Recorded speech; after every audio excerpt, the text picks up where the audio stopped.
pelo sinal da Santa Cruz, livrai-nos Deus, nosso Senhor, dos nossos inimigos, em nome do Pai, do Filho e do Espírito Santo. Amém. Amém. Amém. Salmo 27, versículos do 10 ao 14. Vou marcar aqui na minha Bíblia também, como muitos fazem. Salmo 27, versículos do 10 ao 14. Assim diz a palavra de Deus: ainda que pai e mãe me abandonem, o Senhor me acolhe. Escute, por favor, porque essa palavra é de Deus para você que está cheio de saudade, porque o seu paizinho faleceu, porque a sua mãe, amiga tão querida, sua companheira, nos altos e baixos da sua vida, mesmo entre discussões, desavenças, desentendimentos, mas a sua companheira, sua amiga, e agora já não está mais aí, e um buraco ficou porque ela partiu. Essa é uma palavra de Deus para você que não teve a oportunidade de um colo, porque não era a característica da sua mãe. Ela não era de pegar no colo, ela não era de dar carinho, ela não era de beijar, ela não era de amar, porque ela não podia dar o que ela não teve. Para você que a mãe teve que viver mais fora do que dentro de casa, porque o dinheiro não dava, então ela tinha que trabalhar. E você foi crescendo, se sentindo muitas vezes deixado de lado. Essa é uma palavra de Deus para você que não conheceu seu pai, ou que você teve um pai que você, em alguns momentos da sua vida, por causa da grande dor que você sentia, chegou a pensar, chegou a dizer, era melhor não ter tido pai. Eu preferia não ter conhecido. Quem me dera que fosse outro. Em nome de nosso Senhor Jesus Cristo, eu quero dizer a você e peço ao Espírito Santo que confirme isso dentro do seu coração agora, que você não está só, nunca esteve, e hoje o Senhor te faz ouvir esta palavra, para que você saiba que o pai e a mãe que você não teve, Deus assumiu o lugar. Ainda que pai e mãe me abandonem, o Senhor me acolhe. Mostra-me, Senhor, o teu caminho. Guia-me na senda reta, por causa dos meus inimigos. Não me exponha à fúria dos meus adversários.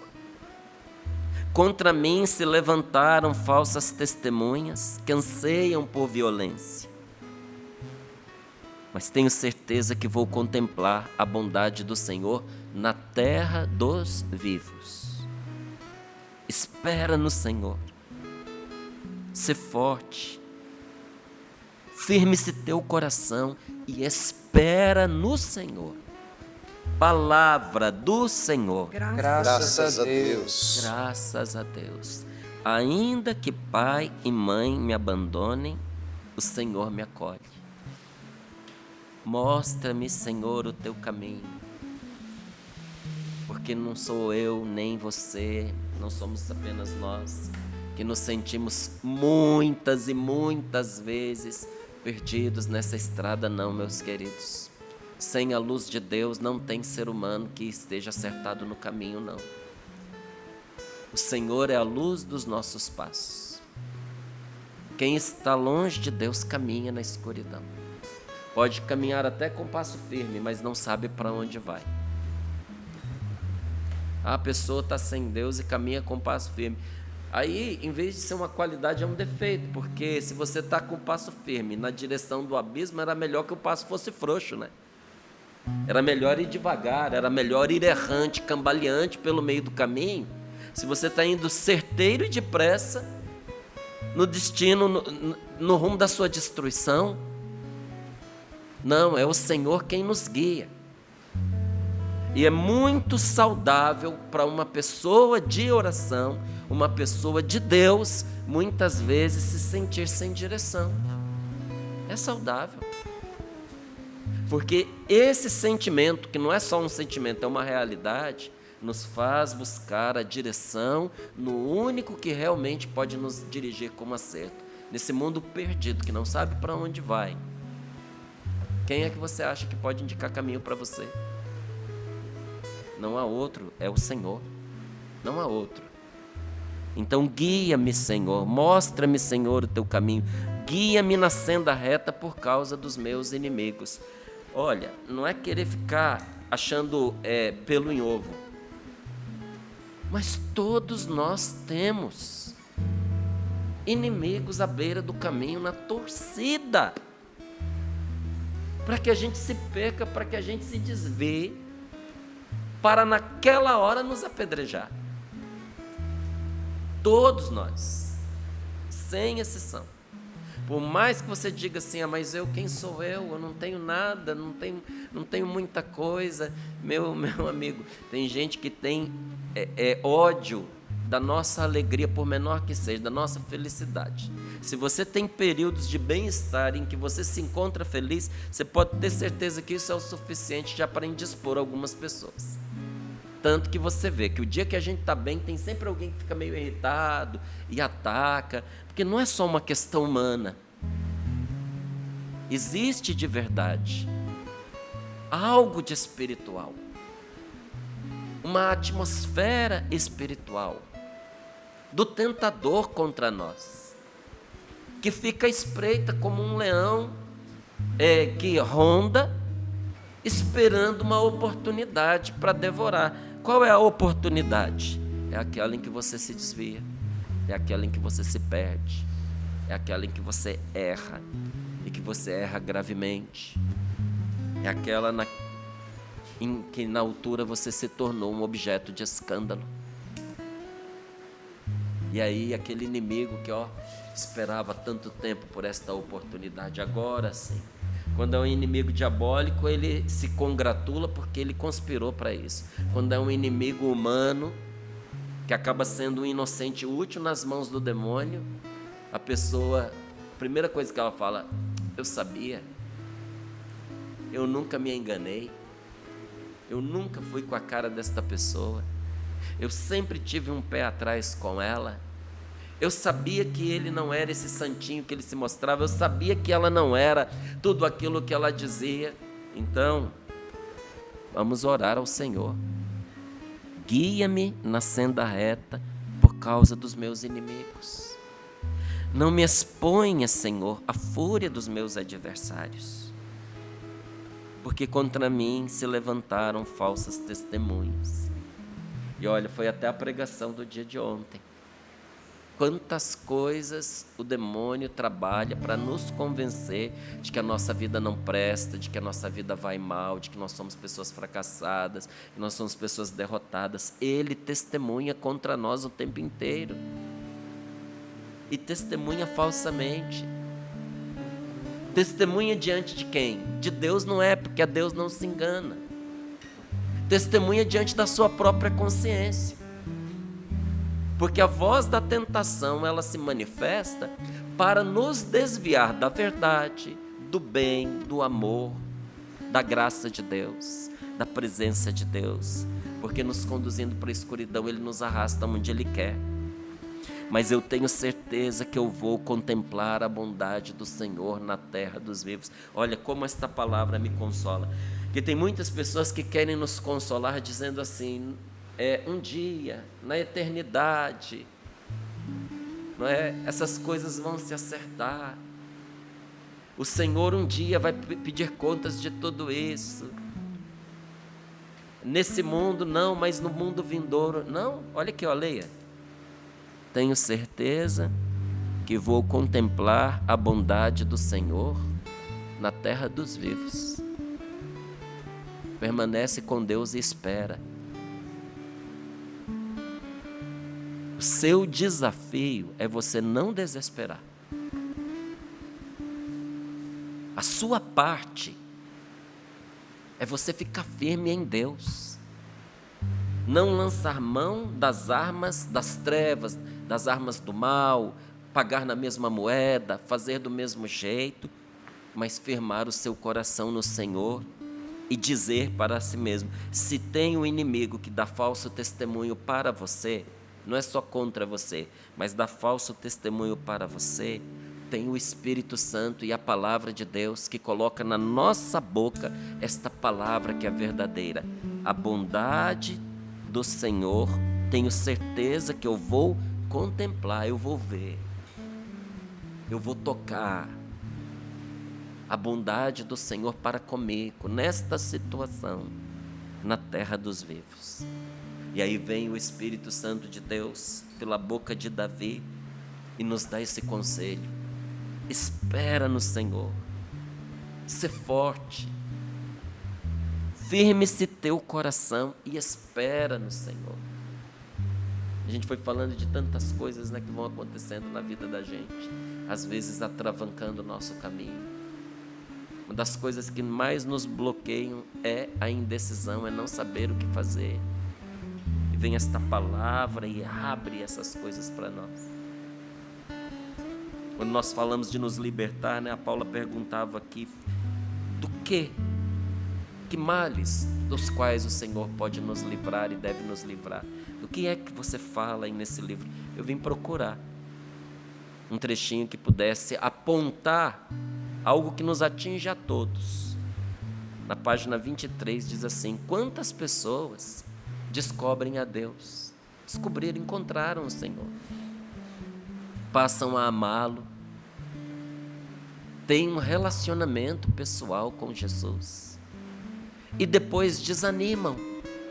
Olha só, descobrem a Deus de verdade, tiveram um encontro pessoal com Jesus, passaram a amar o Senhor de verdade, não foi mentira.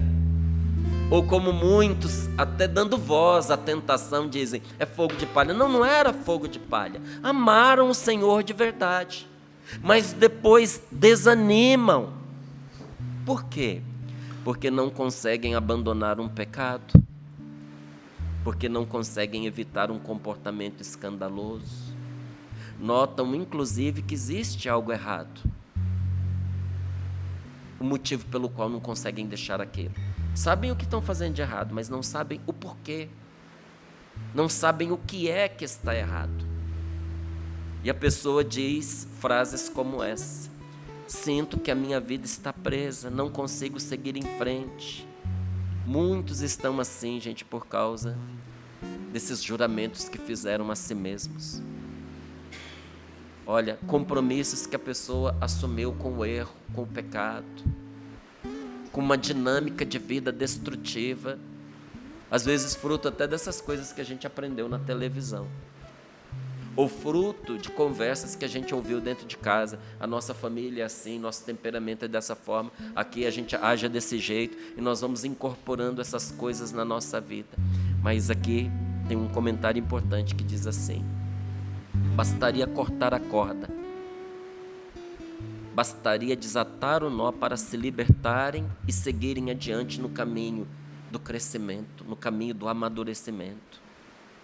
Porque nós não fomos feitos para viver amarrados. No decorrer da nossa vida nós estamos sempre mudando. Nós somos seres em constante transformação. E isso é belo, é saudável. Nós aprendemos com os erros, nós amadurecemos com as experiências, nós ficamos mais fortes com as contrariedades que enfrentamos, verdade ou não é? Tudo isso é parte do processo natural que nos envolve. Mas quando eu vivo uma ferida muito grande, ou quando ainda criança, ou quando eu estou vulnerável, eu sou submetido a uma situação de sofrimento acima da minha capacidade. Por vezes eu acabo prejudicando a mim mesmo quando eu decido tomar as minhas decisões na carne, sem Deus, ou até mesmo contra Deus. quando as minhas decisões são inspiradas nas minhas feridas e não na luz do Espírito Santo. Se para me defender eu me impuser algum tipo de regra que me obrigue a agir sempre do mesmo modo, ao me sentir ameaçado por situações parecidas com aquelas que no passado me fez sofrer, isso vai me prejudicar. Por exemplo, coisas que a gente já disse ou já ouviu alguém dizer: nunca vou me casar com um homem fraco, por ter visto um covarde que não foi capaz de proteger a esposa ou proteger o filho. Pode ser uma decisão que a pessoa tome. Não posso confiar em quem não me prioriza ou se esquece de mim, depois de ter sido esquecido na escola por horas a fio. Só vou namorar alguém que goste mais de mim do que eu dele, após sofrer com um namorado ou com uma namorada indiferente ou manipuladora. A pessoa terá que me provar que merece o meu amor antes que eu a ame, ao ser rejeitado pela mãe ou pelo pai, ou desprezado por alguém que lhe era importante. Não ponha minha mão no fogo por mais ninguém a partir de hoje, depois de ser enganado por uma pessoa de sua confiança. Jamais, isso aqui a gente ouve muito, jamais vou perdoar uma traição, ao ver as consequências do adultério no relacionamento dos pais. Não preciso de amigos, não preciso de ninguém. Vou viver de modo que eu não dependa de ninguém, depois de ter sido decepcionado, não é? O que isso causa na vida da gente, quando nós topamos com essa maneira de enxergar a vida? E como é que nós podemos nos libertar? É o que a palavra de Deus nos ensina, é o que nós vamos aprofundar aqui neste livro também, mas é o que o Senhor vai pondo diante dos nossos olhos como um caminho. A primeira coisa que nós precisamos ver é que nós não estamos sozinhos. Você não está sozinho. Ainda que pai e mãe me abandonem, o Senhor me acolhe. Márcio, você tocou aí num ponto que para mim é delicado.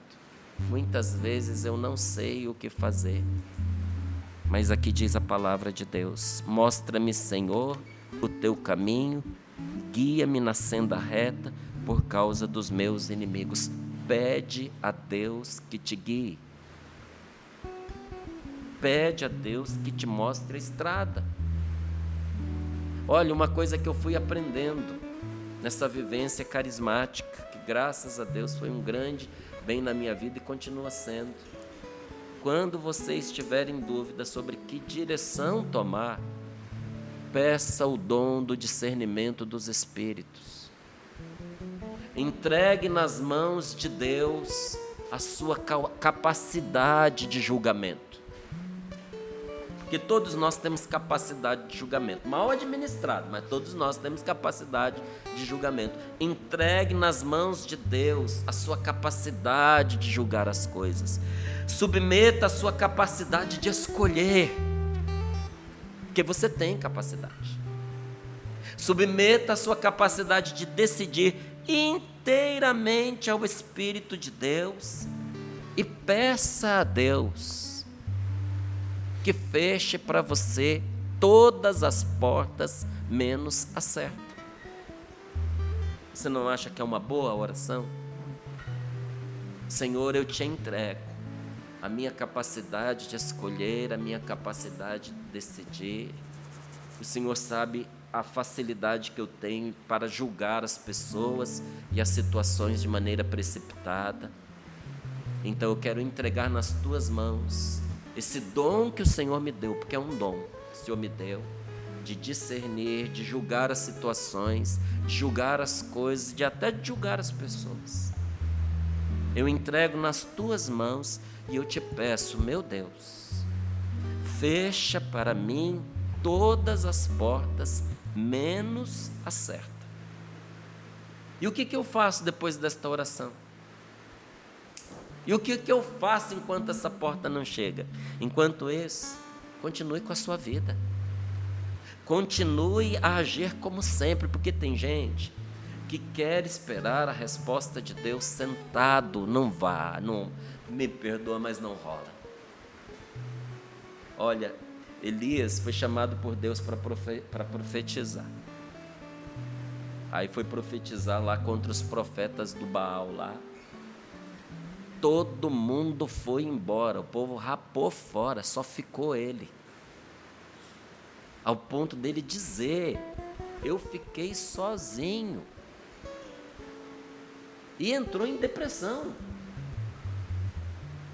E virou para Deus e disse: me mata. Porque ele estava deprimido, porque ele se sentiu abandonado, porque em certo momento ele achou que não valia a pena se enveredar pelos caminhos de Deus, e meio que revoltado disse para o Senhor: se for para ser assim, então tira a minha vida, eu não quero mais viver. E Deus o ouviu, mas não fez o que ele queria. O Senhor o atendeu de um outro modo. O Senhor renovou as suas forças, veio ao encontro dele, colocou-o de pé e o avisou: se refaça e se prepara, porque você tem um longo caminho pela frente. Aí ele continuou os trabalhos dele e viu que não produzia os resultados que ele esperava, porque na evangelização é assim. As coisas não é do nosso jeito, é do jeito de Deus. E quando ele viu que os esforços dele estavam sendo inúteis, que ele estava se desgastando, não estava dando em nada, ele achou uma caverna, ele se intocou lá dentro, se preparou para dormir e disse para si mesmo: só saio daqui e só faço o que Deus me mandou depois que eu sentir de novo a presença de Deus. Parado, acomodado. O Senhor virou para ele naquela caverna e disse: o que você está fazendo aqui? Sai! E vai colocar-te na presença do Senhor. Gente, não é parado de braços cruzados que nós vamos ter a resposta que nós precisamos. Põe-te a caminho. Você pediu a Deus, então você toca a sua vida para frente. Você segue agindo como sempre e considere que, se Deus não mostrou nada diferente para você, considere isso como sendo uma indicação de que você está no caminho certo. Porque quando, sinceramente, a gente vai numa direção acreditando que ela é a vontade de Deus e com o coração aberto para fazer o que Ele manda, se a direção estiver errada, Ele muda a direção. Quando é que Deus não muda a direção? Quando eu estou fechado para a vontade dEle, quando eu estou obstinado no erro, porque é aquilo que eu quero, independente de ser o que Deus quer. Aí você vai chegar lá, para o seu azar. É bem capaz que você consiga o que você quer, só que vai ser uma decepção tão grande na sua vida, e vai roubar tantas oportunidades boas de você, as verdadeiras oportunidades que te fariam crescer e te realizariam. Vai roubar tua felicidade. Então, primeiro, coração aberto para mudar segundo o que Deus quer. Ir na direção que nós acreditamos sinceramente que é a vontade de Deus. Mas se não for, Deus vai corrigir a sua rota, porque você pôs nas mãos dEle. Então você verá na trajetória que você vai percorrer, você verá que Deus já foi à sua frente. Ainda que pai e mãe me abandonem, o Senhor me acolhe. Sabe quando o pai vai na frente para ver se tem algum perigo? Acontece isso muito na roça.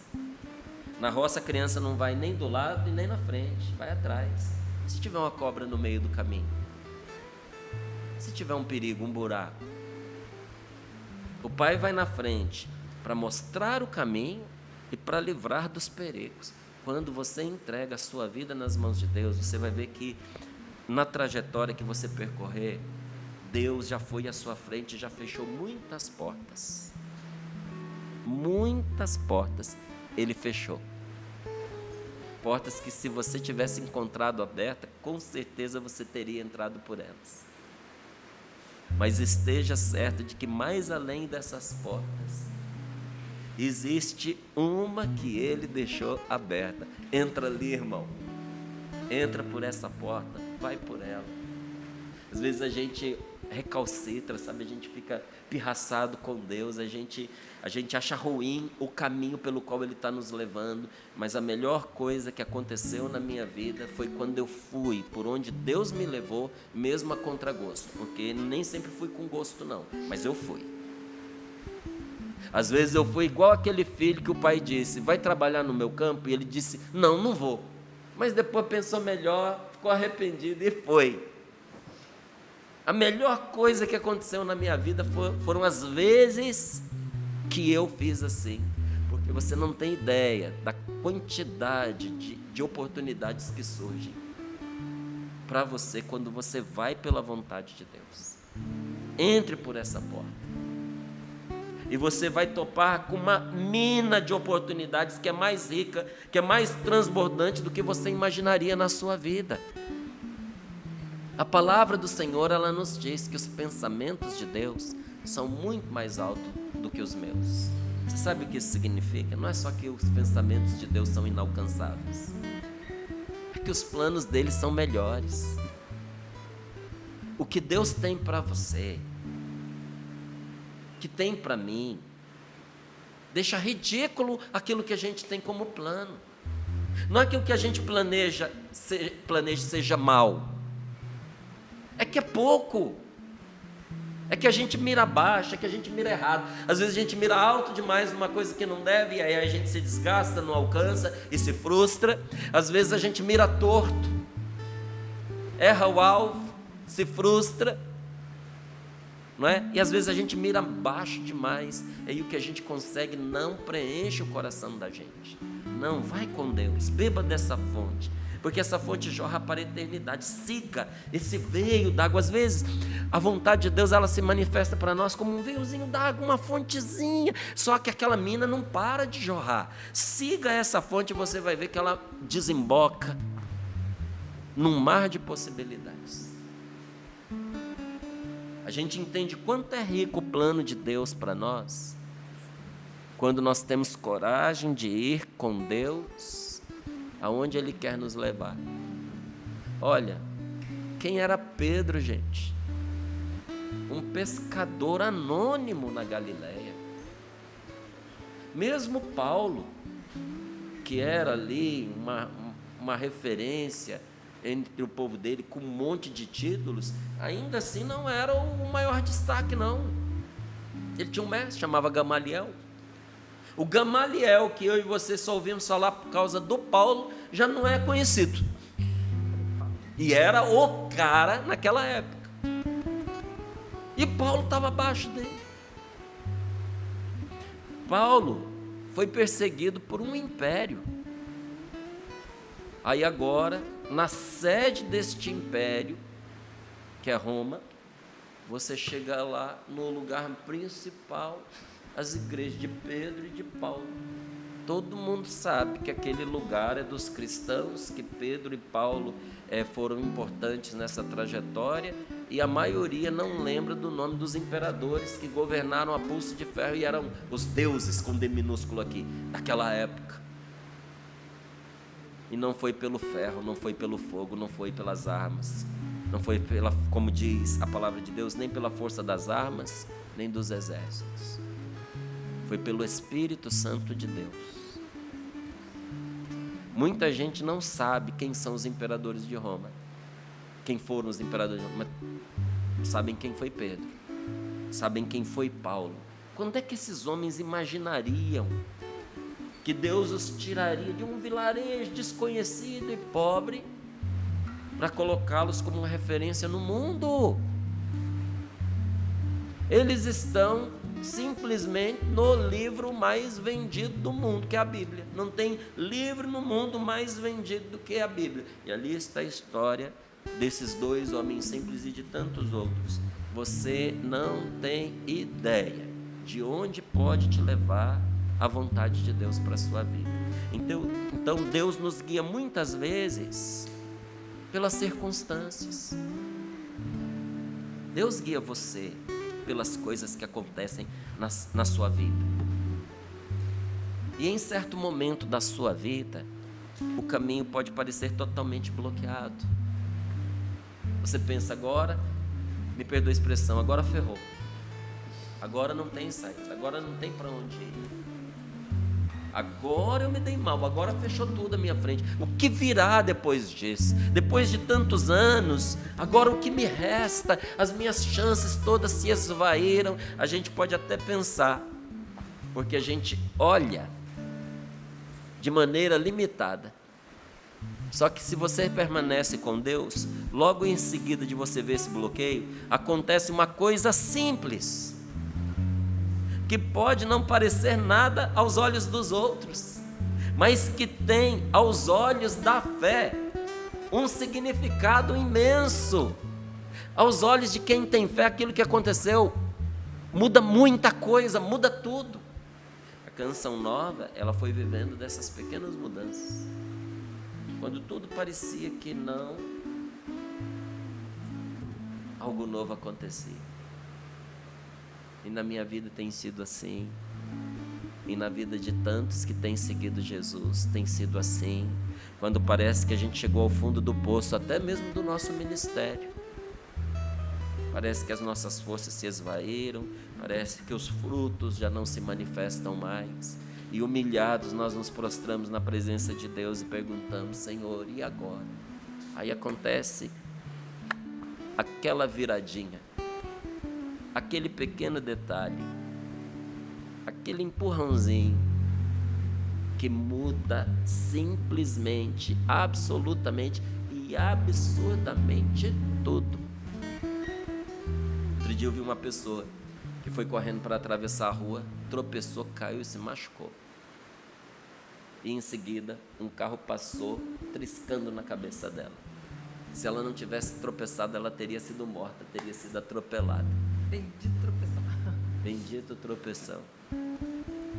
Tem gente que olha e vê um meme, vê uma comédia, acha engraçado, pensa: que sorte. Eu olho e vejo a minha vida ali. Eu falei: quantas vezes naquele tropeção o Senhor salvou a minha vida. Como eu fui poupado por coisas que aparentemente não deram certo e me livraram de males terríveis. E de repente, às vezes acontece que você procurando um lugar, você abre a porta e entra na sala errada. E ali naquela sala errada você descobre uma série de possibilidades e conhece gente nova. Às vezes isso acontece com a gente. Deus nos põe em coisas que a gente pensa: que enrascado, esse lugar não é para mim, não era para eu estar aqui. Meu Deus, isso aqui está além de mim. Mas aquele equívoco era equívoco só para nós, nunca foi equívoco para Deus. Pare de reclamar das circunstâncias. Pare de reclamar das situações. Entenda que mesmo que seu pai e sua mãe te abandonem, Deus acolhe você. E quando a gente tem essa firme confiança, nem das perdas dos nossos entes queridos a gente reclama. Porque eu não sei se um par de anos a mais, um par de dezenas de anos a mais, ia culminar na perdição eterna dessa pessoa. Quando o Senhor leva alguém que eu amo e que eu não queria que levasse, porque tem pessoas que a gente não quer que Ele leve. Se falar que quer, não quero, entende? Quero que o Senhor o salve, mas não quero que Ele o leve. Se pudesse ficar com Ele para toda a eternidade, você não queria se despedir dessa pessoa. Mas quando isso acontece, quando Deus leva alguém que eu não gostaria que levasse, eu digo: Senhor, eu te bendigo e eu confio em Ti, que se o Senhor levou esta pessoa, era o melhor momento para ela ser levada, porque o Senhor não ia querer levá-la no momento em que a salvação dela estivesse comprometida. E rezo pela pessoa, e peço: e dá a salvação a esta pessoa, e dá a ela o céu. Às vezes essas coisas se repetem, olha, de muitas maneiras diferentes na nossa vida, em resposta à nossa oração, você sabia? Às vezes nós praguejamos a resposta à nossa oração. A gente faz igual lá o Elias, que vira para o Senhor e diz: me mata.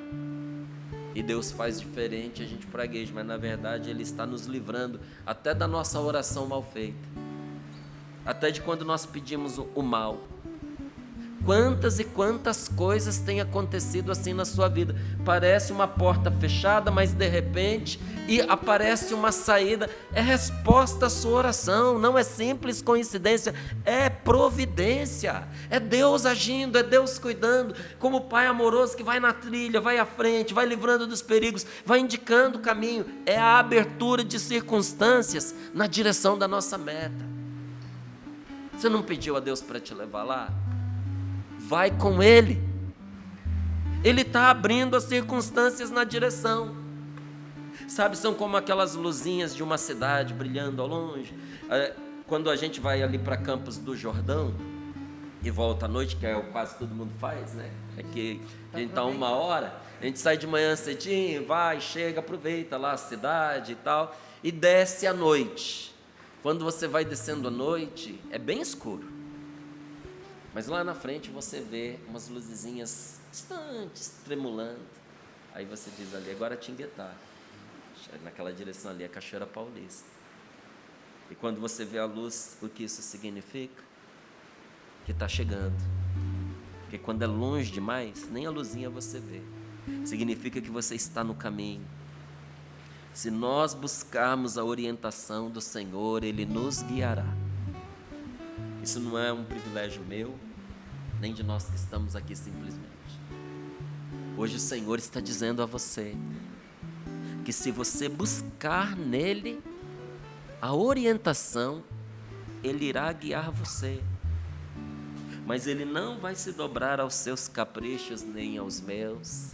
Ele não vai se dobrar às nossas exigências da nossa pouca fé ou da nossa meia fé, que nós queremos que Ele nos mostre o caderno dos planos dEle sobre a nossa vida. Nós queremos ver o mapa de todos os propósitos que Ele tem a nosso respeito. Vai tirando a égua da chuva, porque Ele não fez e não fará assim nunca. Não é o jeito dEle agir. O que Ele fará? Ele vai mostrar apenas um caminho, ao qual Ele vai abrindo aos nossos olhos mais e mais, se nós seguirmos animados e confiantes. E aí, vai seguir animado? Vai seguir confiante? Então pode ficar em paz, que o caminho vai se abrindo, mas o caminho está fechado. Animado e confiante, vai se abrindo, vai se abrindo, vai se abrindo. Vamos com Deus. Senhor, nós confiamos em Ti.